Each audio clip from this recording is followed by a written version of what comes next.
morning. I think it's important that I say a few things. Perhaps the most important thing is that I consider what I've witnessed at the Kenton County Family Court, what I've experienced, to be the single greatest moral wrong that I have personally observed in my life. And I consider the obligation to do something about it on behalf of all of its victims the single most important moral imperative that I have in my career to date.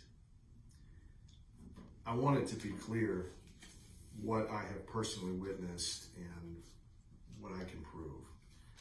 It is disappointing to me that I have not been given the opportunity to appear in that public forum and to present the proof of these things to the public.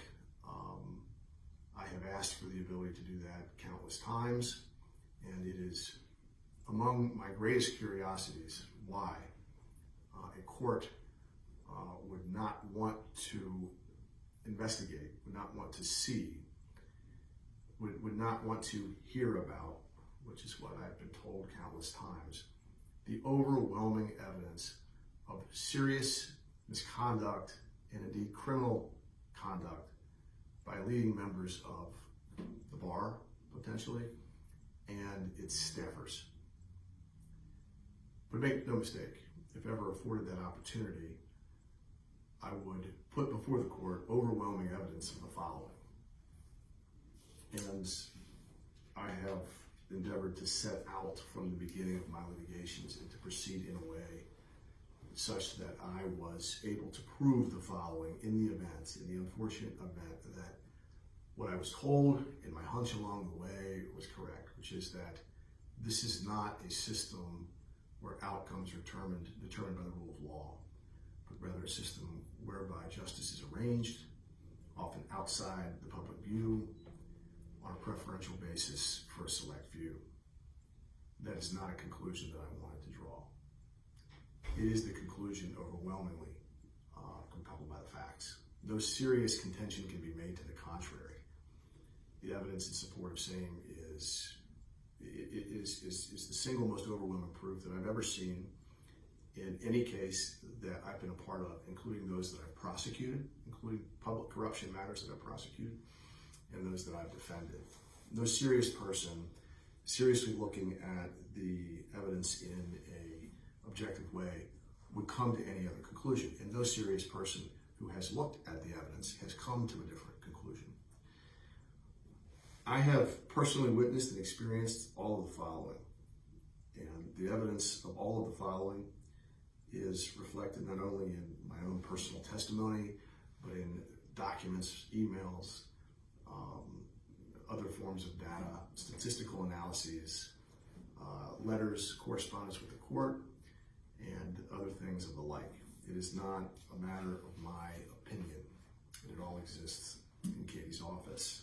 It has been collected purposefully by a dedicated staff, some hired for the specific purpose of supporting our efforts to investigate and document the corruption at the Kenton County Family Court.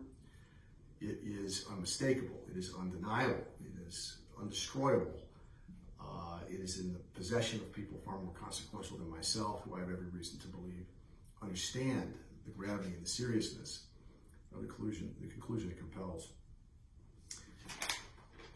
The list includes the following. I have personally observed and have objective evidence to prove, among other things. First, that leading family court lawyers have manipulated the system to do things that are not justified on any other basis, that have no purpose other than to manipulate the system for private litigation gain, and which are unlawful or at least improper. Lawyers filing paternity cases before the children are even born, creating cases that for the first time raise the legal issue of whether the court has jurisdiction over ghosts, so to speak. It is plain that such efforts are made for the purpose of what's called forum shopping, which is to obtain certain judges. That gamesmanship is inappropriate, and it is observed that there is no real benefit to having a hookup with a judge unless you are able to be assigned to that judge. And experienced family court practitioners doing things such as that for that purpose are inappropriate. I've witnessed misrepresentations to the court of the most serious kind. I've witnessed in writing representations to the court that the court has jurisdiction when a truthful representation to the court would establish that it does not. I've witnessed litigations that have gone on for over 2.5 years that have expended hundreds of thousands of dollars of litigants' monies and time, and that have adjudicated cases over which the court almost certainly has no jurisdiction, all because of these misrepresentations made to the court. I've seen improper communications with court staffers about cases. I've seen that all the time. I put an example of that on Facebook the other day. It is wrong, it is obvious, it is rampant, and it needs to stop. It is a violation of the rules, it's a violation of the law. I've seen direct orders and demands being made by the family court regulars to court staffers, and those demands and orders, directions being taken by the court staffers outside the presence of the judge and to my knowledge without knowledge of the judge. I have seen motions filed by non-family court regulars that have never been heard.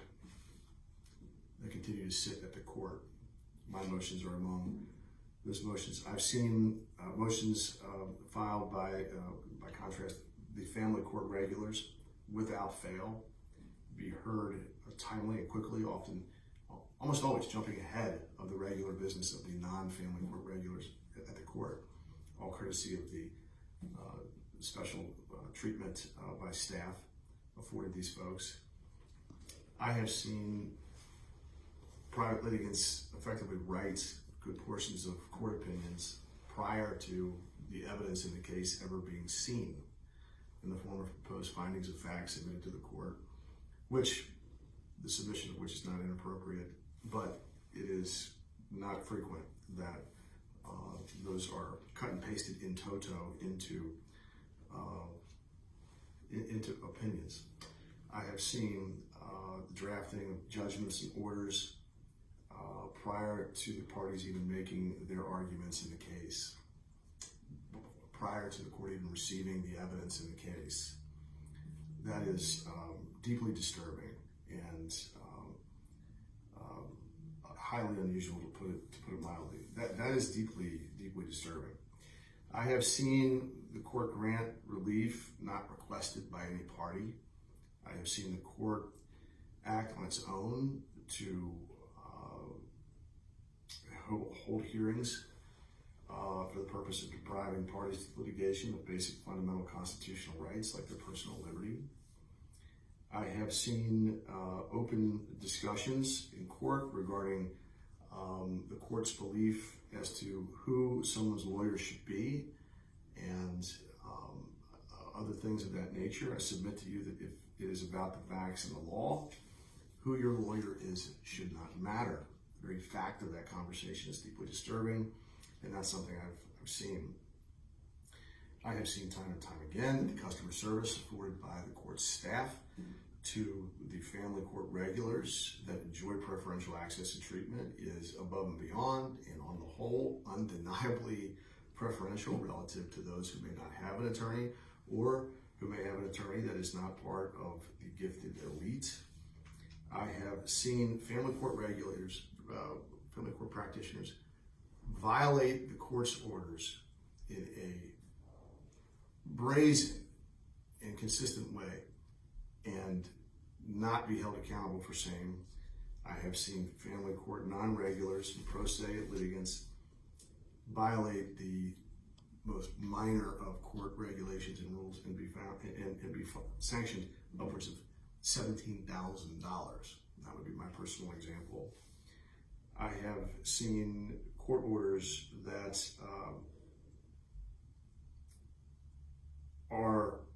contain findings of fact that are 40 to 50% objectively incorrect, demonstrated simply by viewing the record videotape in the case. I have seen findings of fact that are entirely inappropriate, are not judicial, and have no purpose other than to embarrass and to discredit litigants before the court, which is not a proper function of the court charged with resolving the issues between the parties. I have seen the most basic of legal canons and constitutional precepts ignored. I have seen the court ignore the most basic statutory directives from the legislature to the court, including directives that the court shall not do certain things that the court, in my particular instance, has done, for example, for over a year and ongoing. I've seen specific troubling instances of family court regulars working in the shadows with court staffers to arrange hearings that were completely inappropriate and were found to be inappropriate on an ex parte basis, meaning without anyone else's knowledge. I have spoken up and out about that, not making any friends. I have seen attorney's fees were paid directly to the attorneys. The family court regulars, a very highly unusual practice that I frankly have never seen in my entire life, which turns out is provided for by law, but which makes very little sense logically, given that it is the attorney's clients who pay the bills. I have been denied repeated requests to put my evidence regarding the corruption of the court before the court, despite being admonished time and time again that I have no proof that I've shown. I have had no less than 10 requests to disqualify or transfer my case to a different case, which should yield the very same outcome if the law is being applied. Denied. I have witnessed motions not even been read. And as late as yesterday, the court characterized my motions simply factually incorrect as repetitive motions based on the very same underlying conduct. That's obviously not true, and all one needs to do is pick up all 11 of the motions that I filed to disqualify the court, triggering the court's mandatory duty to do so in the event of the appearance of impartiality. And one can see that every single one of those motions is based on a separate, super consequential event that is documented with exhibits. And it's simply not accurate to say at all, as the court did, that those motions are repetitive. I have seen findings of fact that are so dramatically and obviously incorrect as to lend themselves to no other explanation than they were intentionally so. One example includes the finding in the October 21st, 2019 order that I was diagnosed by the independent court examiner as being bipolar and in treatment. The court was at that time in possession of the independent examiner's report, which clearly said that I was fit to parent all of my kids and that I did not have any kind of mental disorder. The same conclusion drawn by the other side's paid expert and every other expert that people have tried to pay to find me mentally unfit so as to discredit me. I have seen and experienced a trial where I was not permitted to put on evidence, something that is unusual. I have seen a trial conducted before discovery was concluded in the case. I have experienced the very troubling phenomenon of having both the opposing party in litigation and the opposing party's attorney directly claim prior to trials that the outcome of the case was decided already. I have seen filings that have been filed with the court where these issues have been brought to the court's attention, ignored, overlooked, and to this day, not explored. I have witnessed the FBI attending court hearings. I can presume they did not find their way there by accident. I have witnessed the guardian ad litem openly in court eschew his basic rule-based, statute-based, and standard of conduct-based duty of independence as basic a obligation for a guardian ad litem as can be. I have witnessed a guardian ad litem refuse to talk to one of the parents to the litigation, thereby denying him half of the facts relevant to represent the children's best interest if he had any sincere interest in doing so, which very transparently he does not. I have witnessed testimony from court-appointed experts that the guardian ad litem has obstructed justice in the case. I have heard the court say, I don't want to hear about that. As troubling a development as anything that I've witnessed in my career. I have witnessed ex parte restrictions on, I witnessed a guardian ad litem seek to and successfully completely sever a litigant's relationship with one of their children on the basis of conduct that was not investigated in any way at all. I have witnessed the guardian ad litem seek relief that is plainly by law not warranted, and the court cannot authorize. I have witnessed objective evidence of the manipulation of the process of writing court orders and entering them in the clerk's office. We did a whole video on this, and that evidence is statistical. It has nothing that, it just is. I have witnessed court orders that say two different things. This was introduced in open court. I've witnessed a court of law sua sponte schedule a sentencing in a family court proceeding of a litigant for a minor violation of the court's orders from 2 years prior. At the very time, still at that moment in time, never having heard over 120 counts of alleged contempt by the party seeking to have that party sentenced. I have witnessed a so-called motion moratorium imposed, denying one of the parties to litigation the right to use the court system for a period of 2 months, and effectively turning off the Constitution as to that party, something that is unconstitutional on its face, and that I would expect a first-year law student to understand very flagrantly violates basic precepts of the law. I have seen disparate treatment of parties, court regulars versus non-court regulars, by the court staff and how they have addressed emergency motions. I have witnessed such instances whereby, for instance, one of my children is being held hostage in flagrant violation of law on account of my decision to speak out and up about the practices that I've witnessed, and in particular the improprieties that I've witnessed by the guardian ad litem and the organization with which he is affiliated, which is not deniable. It took 5 hours for my parenting time to be completely severed, more or less, with one of my children, and for that child to be emotionally destroyed, probably for the rest of her life. They have serious emotional ramifications for the rest of her life. That situation continues, and it has always been a transparent use and weaponizing of a child to silence me, and I don't think that's really deniable. It took 5 hours for the guardian ad litem, without investigation whatsoever, and the assistance of court staff, to obtain a court order saying that. To this very moment, I was not able to get matters before the court so that I could have my fall break with my children this year. I have experienced things like that. I have experienced court staffers undertake a system of favoring court regulars by manipulating the court's docket to schedule motions for relief of non-preferential litigants for a point in time at which point it is impossible to obtain the relief requested, time and time again. I have experienced all of these things. I have witnessed all of these things, and many of these things have happened to me. In fact, most of them happened to me.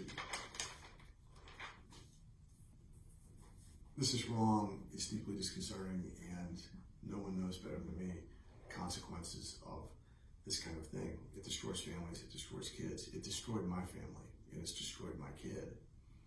As we speak right now, there is no serious legal argument that the court has no authority whatsoever to restrict my parenting time with one of my child. And that's been the case for a long, long time. There is, as we speak, a court-appointed expert report in the possession of the court, which tells the court what it already knew, which is that I am not a danger to my child. And yet I have been all but severed completely from my oldest daughter for over 380 days. The court has found time during this period to hold countless hearings not required by law, many for the purpose of deciding whether court regulars that appear before it get paid. It has not found time in the past 10 months to fulfill its plain, basic, statutory duty pursuant to the laws of this Commonwealth to have a hearing about restoring, giving my daughter back to me, giving my daughter her dad. My motivation is to make sure that what has happened to me never happens again to anyone else. It has nothing to do with my cases, which are concluded, and it makes little sense to suggest as much.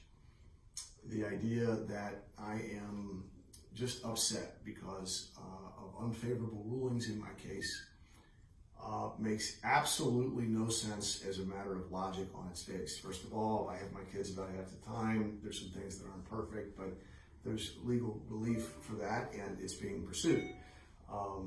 Secondly, there is nothing final about anything that happens in the Kenton County Family Court. There is really nothing worth being upset about in relation to an order of the Kenton County Family Court, because it is not the Kenton County Family Court that matters in the end. It is the Court of Appeals and their determination of the lawfulness of that order.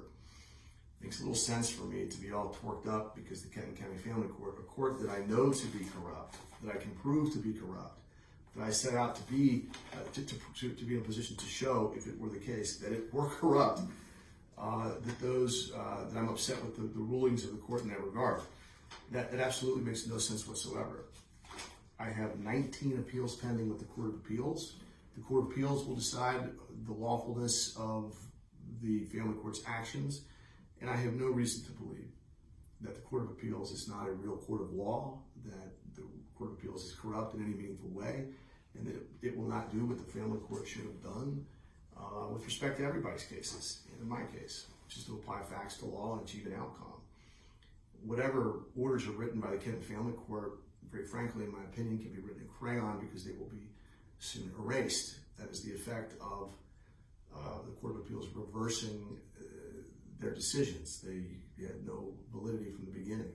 We're simply waiting for something that I consider to be a virtual certainty, and can't imagine a circumstance or some legally valid mechanism by which that which has been done could ever be validated. It makes no sense that I would be upset about adverse rulings in my case. I am upset about my daughter being denied a dad and being emotionally destroyed. And I am upset about the effect of the unlawful activity that I have experienced, that I've witnessed. I am upset about what I believe to be the criminal activity that I continue to experience on a daily basis. The abuse of a public institution, the use of that institution for private gain, and the unwillingness of the court to look at what is at this point plain and objective, overwhelming evidence of serious illegality, including but not limited to its staff members, in some instances, fixing outcomes. This is not the kind of thing that you would expect a court of law dedicated to the pursuit of justice to ignore. In the end, the objective impropriety of what goes on there, the serious misconduct that has occurred there, is in the end provable by a date, as we've discussed many times in all these videos. I am shocked and saddened and disheartened as a lawyer, and I'm devastated as a father to experience the court proceedings, so-called, that I experienced yesterday. No less than 10 things happened on the record, on tape, which can and will be viewed by countless people. They cross major lines that if people do not know how inappropriate, how wrong this conduct is, that's a shame. I can't do anything about that. The record says what it says, and I'm not going to debate anybody about whether or not the guardian ad litem acted in a way that was unlawful, that frankly the judge acted in a way that was unlawful, and very frankly other private lawyers at that hearing acted in a way that was unlawful. The hearing tape says what it says, and the law says what it says, and it's not a difficult analysis putting those together to reach that outcome. Those who have the responsibility of maintaining the public trust, ensuring the public trust, will no doubt review those. And I really do not see how there are not serious consequences at this point in light of yesterday to what has transpired down there. Let me conclude by saying this. This is not personal. I don't enjoy doing it. It's difficult to do.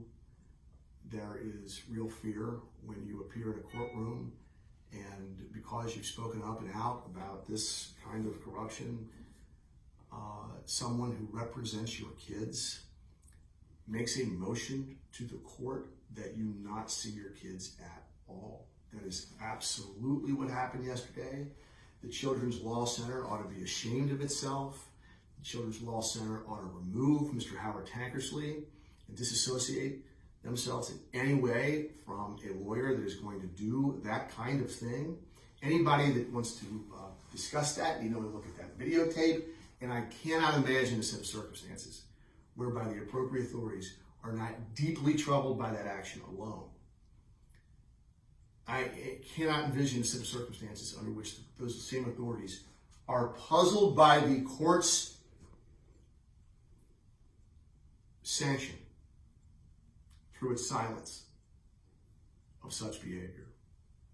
The court unmistakably has a duty to prevent that from happening, and the court unmistakably, at minimum, failed to fulfill that duty. And very frankly, anybody watching that tape will see that it had a lot to do with encouraging it. We are a nation of laws, not of men or women. And my commitment is to the rule of law. I have a very, very, very deep and abiding belief in the righteousness of this cause. The calling, if you will, of me being in a unique position to take up this cause on behalf of all of the people who have come to me and have made it very clear to me, very expressly, that they are counting me to be their voice. This is about being the voice for the voiceless, to standing up for those who are too weak to stand up for themselves.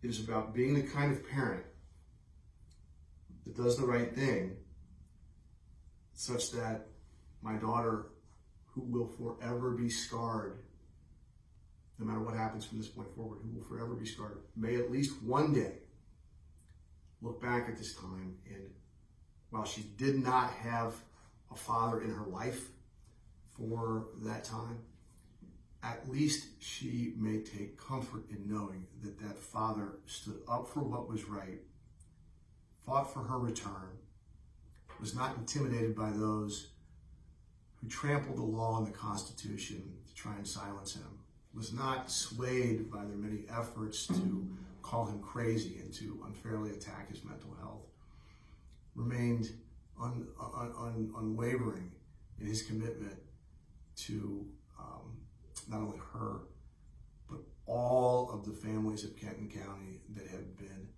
massacred, and I mean massacred, by the kind of corruption that goes on there, undeniably, which I can prove and will. At least at the end of this, many years hence, my daughter might look back and be proud of me as a parent and as a person.